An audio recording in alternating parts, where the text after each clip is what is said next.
Pakistan Peoples party کی city تنظیم senior نائب صدر شیخ اسلام اور ڈپٹی جنرل سیکرٹری افتخار حلیم اسٹیشن چوک قافلوں کی صورت میں پہنچے۔ پیپلز پارٹی کے رہنما سینٹرل پنجاب کے نائب صدر چودھری ارشد جٹ نے کہا کہ بی بی بے نظیر بھٹو قوم کی بیٹی تھی جنہوں نے قوم کے لیے بہت خدمات سر انجام دی۔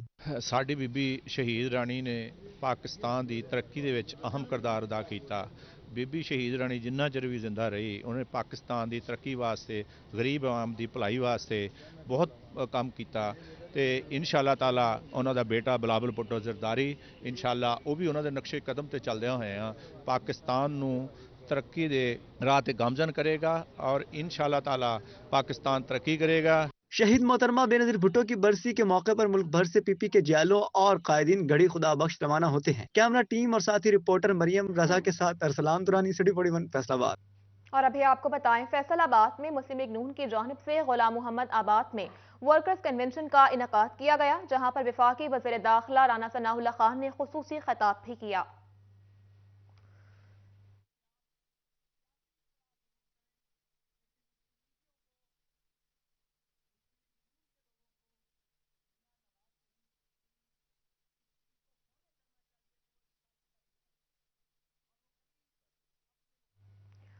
فیصل آباد میں مسلم لیگ نون کی جانب سے غلام محمد آباد میں ورکرز کنونشن کا انعقاد کیا گیا، جہاں پر وفاقی وزیر داخلہ رانا ثناء اللہ خان نے خصوصی خطاب کیا۔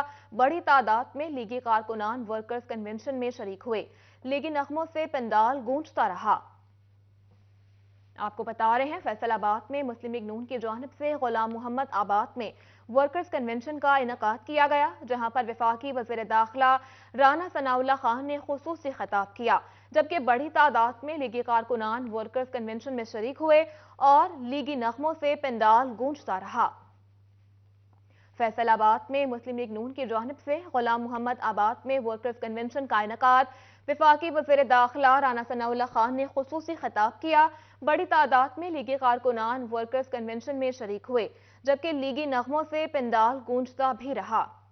فیصل آباد میں مسلم لیگ نون کی جانب سے غلام محمد آباد میں ورکرز کنونشن کا انعقاد کیا گیا، جہاں پر وفاقی وزیر داخلہ رانا ثناء اللہ خان نے خصوصی خطاب کیا۔ بڑی تعداد میں لیگی کارکنان ورکرز کنونشن میں شریک ہوئے، لیگی نغموں سے پنڈال گونجتا بھی رہا۔ مسلم لیگ نون کے اراکین پارلیمان اور عہدیداروں نے ریلیوں کے ساتھ کنونشن میں شرکت کی۔ بڑی تعداد میں کارکنان نے ورکر کنونشن کو رونق بخشی۔ آپ کو اپڈیٹ کر رہے ہیں فیصل آباد میں مسلم لیگ نون کی جانب سے غلام محمد آباد میں ورکرز کنونشن کا انعقاد، جہاں پر وفاقی وزیر داخلہ رانا ثناء اللہ خان نے خصوصی خطاب کیا اور بڑی تعداد میں لیگی کارکنان ورکرز کنونشن میں شریک ہوئے، لیگی نغموں سے پنڈال گونجتا رہا۔ فیصل آباد میں مسلم لیگ نون کی جانب سے غلام محمد آباد میں ورکرز کنونشن کا انعقاد، جس میں وفاقی وزیر داخلہ رانا ثناء اللہ خان نے خصوصی خطاب کیا، جبکہ بڑی تعداد میں لیگی کارکنان ورکرز کنونشن میں شریک ہوئے، لیگی نغموں سے پنڈال گونجتا رہا۔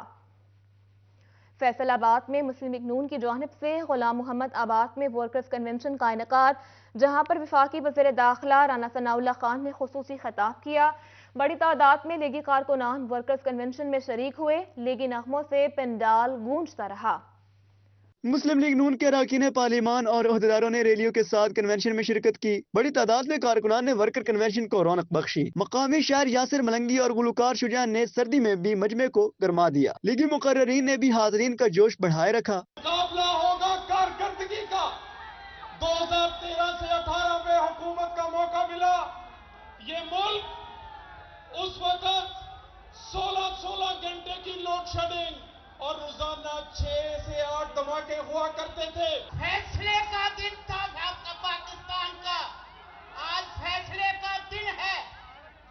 فیصل آباد کی سیاست کی تاریخ کا وہ جو کہتے تھے مسلم لیگ ختم ہو گئی ہے، مسلم لیگ تو ہے ہی نہیں، جس انداز میں مینج کر کے ہرایا، اب 2023 کا الیکشن ہوگا انشاءاللہ تعالی میاں محمد نواز شریف کا ایک ٹکٹ ہولڈر جو ہے وہ کامیابیوں کا مرادی کے ساتھ سرخرو ہوگا۔ سابق ایم پی اے محمد نواز ملک نے ورکر کنونشن کی میزبانی کی اور کنونشن کی کامیابی پر سبھی کا شکریہ ادا کیا۔ جنرل سیکرٹری میاں ضیاء الرحمان نے اسٹیج کے سیکرٹری کے فرائض سر انجام دیے۔ آج کا یہ اقلام احمد آباد کی عوام کا اکٹھ یہ ثابت کرتا ہے کہ ملک محمد نواز اور اکرم انصاری ہارے نہیں تھے، ہرائے گئے تھے،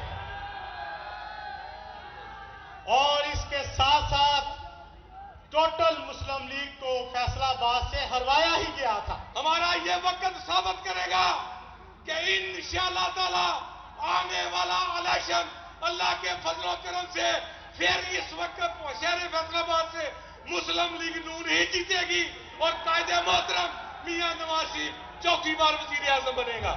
وفاقی وزیر داخلہ رانا ثناء اللہ کی آمد پر آتش بازی کی گئی۔ رانا ثناء اللہ خان نے مسلم لیگ نون کے ترقیاتی کاموں کی تفصیل بیان کی اور ساتھ میں پی ٹی آئی دور حکومت کو شدید انداز میں تنقید کا نشانہ بنایا۔ میں نے تو اپنے قائد، اپنے لیڈر کے متعلق دو تین ایسی بنیادی چیزیں، ابھی میں نے موٹر ویز کی بات نہیں کی، میں نے میٹروز کی بات نہیں کی، میں نے گوادر کا حوالہ بھی نہیں دیا، میں نے دو تین بنیادی چیزوں کی جو اس ملک اور قوم کی بنیاد بنے، جو احسان ہے اس ملک اور قوم پہ۔ رانا ثناء اللہ خان نے نون لیگ پر ختم ہوتے کیسز کا دفاع کیا اور عمران خان کے خلاف نئے کیسز کے اندراج کا بھی دعویٰ کیا۔ انہوں نے عمران خان پر گھڑی چوری کے ساتھ خزانے کی چوری کا الزام بھی لگایا۔ اس نے یہ کیا کہ توشہ خانے سے گھڑیاں چوری کی اور ایک گھڑی چوری نہیں کی، اس نے پورا توشہ خانہ ہی چوری کیا۔ یہ اتنا بے شرم آدمی ہے، اور اس کے گھر میں جو وہ مرشد بیٹھی ہے، ان دونوں نے مل کے پورا توشہ خانہ جو ہے وہاں سے چوری کر لیا، اور اربوں روپے کے تحفے جو ہیں، اربوں روپے کے تحفے جو ہیں وہ ان کو جو ہے وہ لاکھوں میں خریدا، اربوں میں بیچا، اور وہ سارا پیسہ جو ہے وہ چوری کا پیسہ، گھٹیا چوری کا پیسہ سارا جو ہے وہ ہڑپ کیا۔ ورکر کنونشن کے اختتام پر کرسمس یوم قائد اور سابق وزیر اعظم نواز شریف کے یوم ولادت کی مناسبت سے کیک بھی کاٹا گیا۔ کیمرہ ٹیم کے ہمراہ عبد الرحمان سٹی 41 فیصل آباد۔ آگے بڑھیں اور آپ کو بتائیں، گندم کی قور کا وقت قریب آتے ہی یوریا کھاد کی قلت پیدا کر دی گئی۔ بھوانا، جامعہ آباد، امین پور بنگلہ اور گرد و نواح میں یوریا کھاد نایاب اور مبینہ طور پر بلیک میں فروخت کی جانے لگی۔ حکومت اور انتظامیہ داموں کے برعکس یوریا اور دیگر کھادوں کو مقرر کردہ قیمت پر فراہم کرنے میں ناکام دکھائی دے رہی ہے۔ ملک کو اجناس میں خود کفیل بنانے والا کاشتکار یوریا کھاد کے حصول کے لیے مارا پھرنے لگا۔ کاشتکاروں کا کہنا تھا کہ پچھلے سال کی طرح اس سال بھی کھاد مقرر کردہ قیمت پر نہیں مل رہی۔ فی بوری 2800 روپے میں مل رہی ہے، جبکہ اس کے ساتھ ڈی اے پی خریدنا لازمی ہے۔ اگر گندم کو بر وقت یوریا کھاد نہ دی گئی تو پیداوار شدید متاثر ہونے کا خدشہ ہے۔ ان کا کہنا تھا کہ حکمران کرسی کے چکر میں لڑ رہے ہیں، جبکہ ملک میں ریڑھ کی ہڈی کی حیثیت رکھنے والا شعبہ زراعت تباہی کے دانے پر پہنچ گیا ہے۔ اگر گندم کی پیداوار میں اضافہ نہ ہوا تو ملک کو اور کاشتکاروں کو شدید نقصان ہوگا۔ یوریا کا ریٹ وہ 2800 روپے، جبکہ حکومت کا ریٹ 2200 تھا، ہمیں 2200 میں نہیں مل رہی، وہ 2800 میں دے رہے ہیں، اور ساتھ میں وہ ایک بوری جو ہے ڈی اے پی کی وہ بھی کہتے ہیں کہ ساتھ میں لینی ہے۔ ہماری جو فصل ہے وہ اس وقت کور میں پڑی ہے، اگر اس کو ہم یوریا کی کھاد نہ دیں تو گروتھ ہے وہ کم پڑے گی اور اس سے ہمیں نقصان ہوگا۔ کاشتکاروں نے حکومت اور انتظامیہ سے مطالبہ کیا کہ فوری طور پر یوریا کھاد کی مقرر کردہ نرخوں پر فراہمی یقینی بنائی جائے۔ کیمرہ مین عارف حسین کے ساتھ فخر دیوان بھٹا، سٹی 41 بھونا۔